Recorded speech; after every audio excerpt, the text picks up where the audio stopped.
So apart from the new iPhone flagships, there were other important announcements made at Apple's gala event.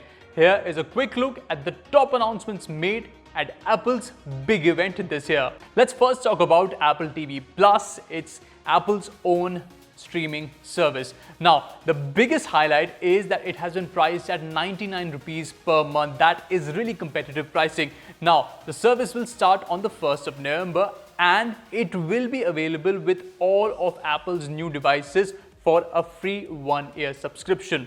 This is indeed big. Now, for the people who want to try this service, they will have an option to try it for 7 days for free.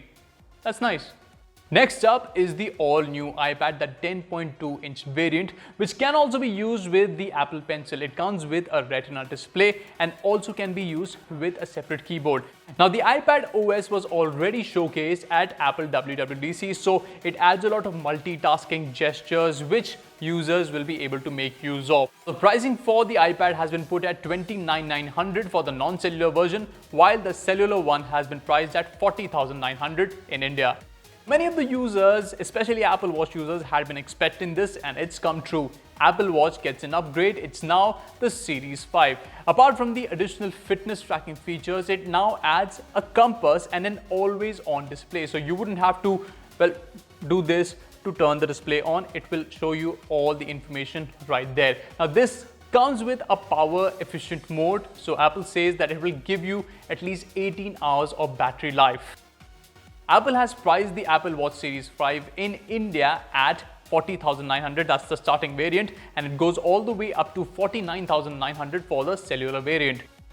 In addition to this, some aspiring Apple Watch buyers can also look forward to the Apple Watch Series 3, which has got a price drop and it will be available for as low as 20,900 rupees. The iPhone 11, that's what everybody has been waiting for and it is here. Now, the all-new iPhone 11 comes with an A13 Bionic chipset inside, which Apple says it's the most powerful till date. Now, apart from that, the camera, a dual 12 plus 12 megapixel camera on the back, is something of a highlight. It comes with a wide angle and an ultra wide angle lens. Now, the iPhone will come in different colors, but the design, well, it kind of remains what it earlier was like. Now, the availability for the iPhone starts at 27th of September and in India, it has been priced at 64,900 rupees. And finally, ending it with the big fish, the iPhone 11 Pro and the Pro Max. Now, both these devices, well, they have the same chipset, the A13, but they come with an OLED display, one 5.8-inch and the other one a 6.5-inch behemoth. Now, in terms of performance, yes, you can expect the same performance as the iPhone 11, but what changes is the display size and the battery. Now, moving to the back, it comes with a triple camera setup. Looks very unconventional, but that's what Apple's design philosophy will be like this year. In terms of availability and pricing, both these iPhones will start selling starting 27th of September, and pricing for the iPhone 11 Pro 99,900 and for the 11 Pro Max a whopping 1,09,900. That is indeed the same pricing what Apple had last year, but again, many would call this exorbitant.